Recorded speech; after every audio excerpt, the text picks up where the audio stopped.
pursue the parallel sayings compiled by Richard Hooper.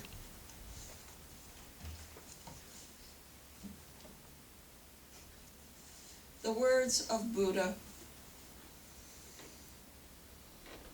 Seeing himself and others, the one who is in a state of higher consciousness feels compassion for all beings and holds only positive thoughts about them. The words of Jesus. I was hungry and you fed me. I was thirsty and you gave me drink. I was a stranger and you welcomed me. I was naked and you clothed me. I was sick and you visited me. I was in prison and you came to me. What you did to the least of these, my brethren, you did also to me.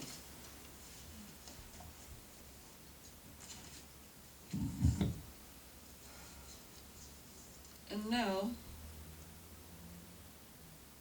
I'm going to introduce our speaker today. She's a leader, a teacher, a writer, and she's just that happy as a musical note. And she is speaking on the power of love and compassion. So let's please welcome leader, teacher, and a Christ counselor, Jennifer Allen-Prather.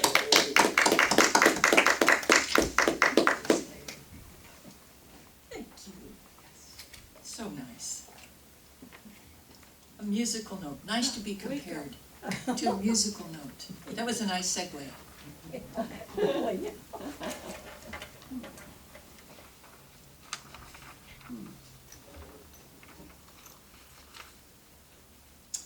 Well, good morning, everyone. My name is Jennifer Allen-Prather, as was mentioned earlier. I am a leader teacher, licensed leader teacher, and inner Christ counselor here at the Teaching of the Inner Christ.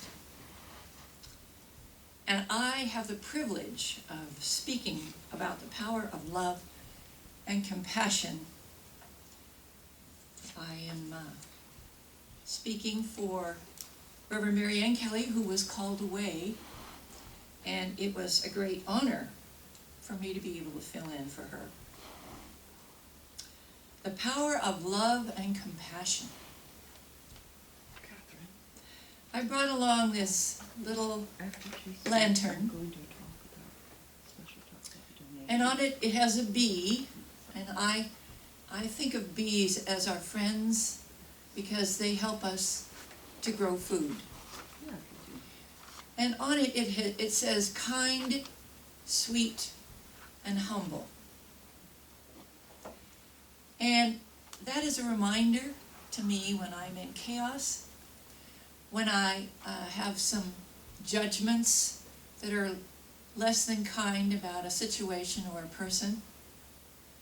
I look at that, kind, sweet, humble, and I think of the bees who serve us, no matter what we do to them, no matter what we look like, they're always serving us. And kind, sweet, and humble, those are words that call upon compassion and love in my mind. They are part of compassion and love. So it's a physical reminder to me of compassion and love and the power of it. So what is the power of love and compassion? What is that? We all know and have talked about love. Well, whereas empathy involves putting yourself in another's shoes and feeling the emotions of others, compassion goes farther and involves a genuine wish or act to alleviate another person's suffering.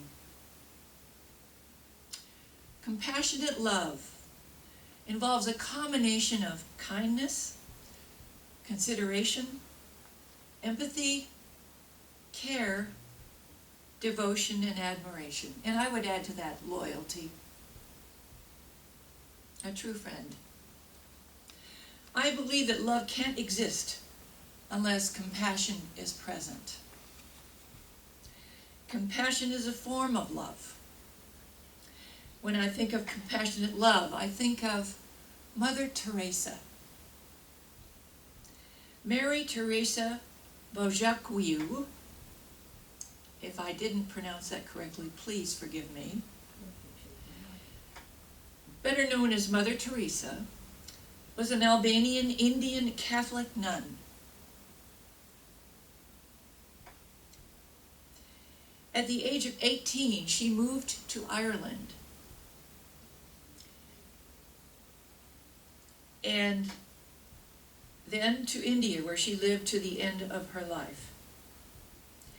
She founded the Missionaries of Charity with 4,500 nuns across 133 countries as of 2012. The congregation manages homes for people dying of HIV and AIDS, leprosy, and tuberculosis. They also run soup kitchens and orphanages. In other words, they just serve where it's needed. She was very young when she became fascinated by stories of missionaries and their service in Bengal. You know, I really think that when a person is called at that age, that that's their purpose. If it continues on and on like that, that's their purpose. And they may have come in this lifetime as experts in serving others. And that's why that calling called her so much at the age of 12. She was committed to a life of service at the age of 12. She left home in 1928 at the age of 18 to join the Sisters of Laredo in Ireland to learn how to speak English and to become a missionary. She never saw her mother or sister again.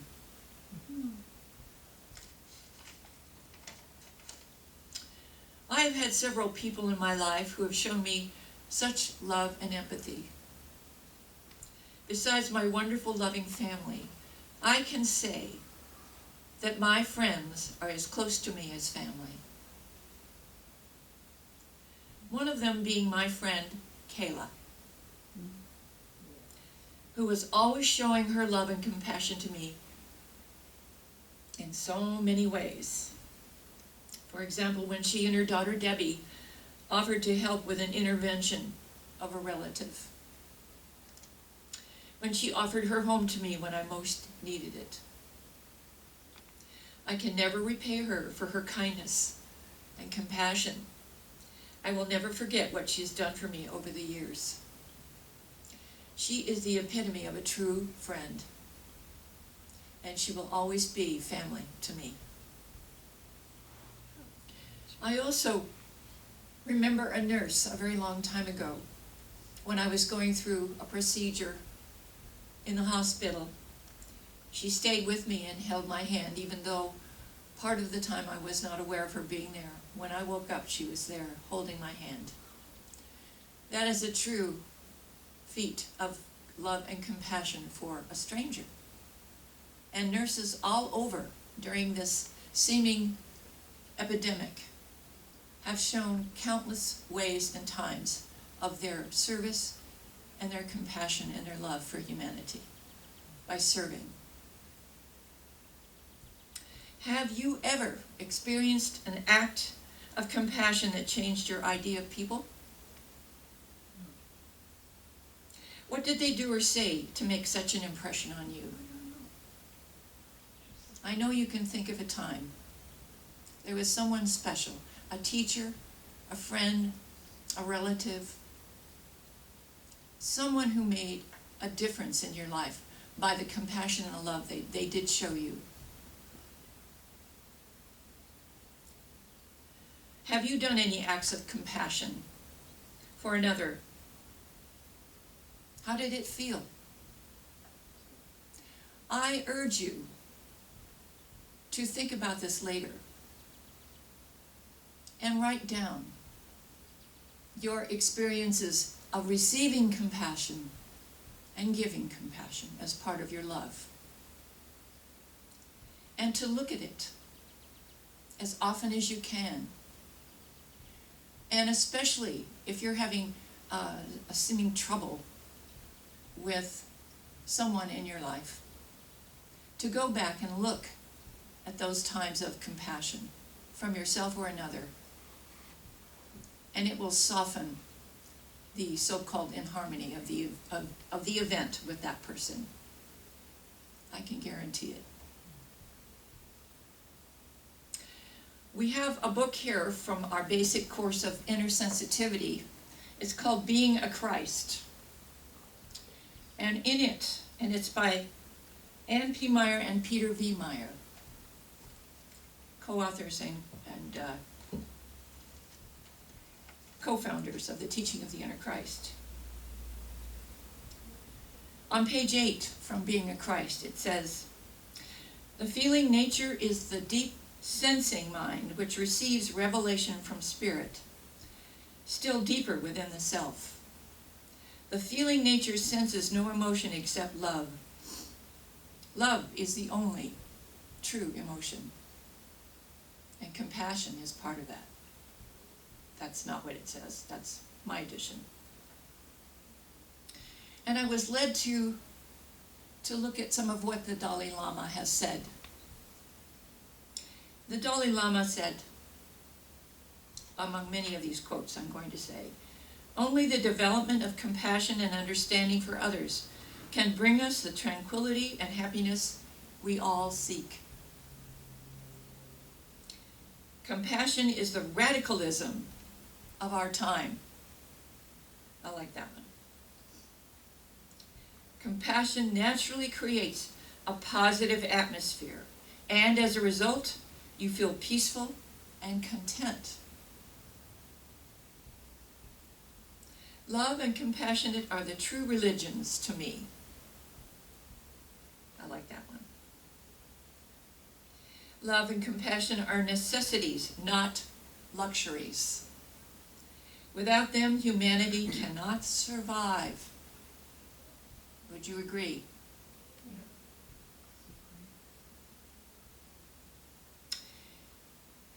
So let's be radicals and try true love and compassion. And you know, the Dalai Lama did say, when I was reading some of his history, he did say that no matter what the person looks like or how they behave, if you're having seeming trouble with them, look at them as God would look at them. As, I would say, not in his words but my words, as a Christ being. Value the Christ within them, even though you may not agree with what they're doing or saying. Look beyond that, because that's what God sees. And that way you can give them true compassion and true love. Is it easy to do? No. Not always. But every time we do it, it becomes easier. Every time. It's like practice. Practice. So again, let's be radicals and try true love and compassion. And find a physical symbol to look to, like I did with this little lantern, to remind you every day to start your day with love and compassion and kindness. And you will.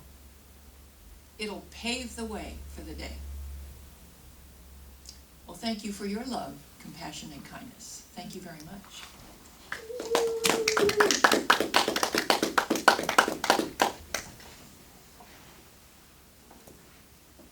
Thank you so much. Thank you.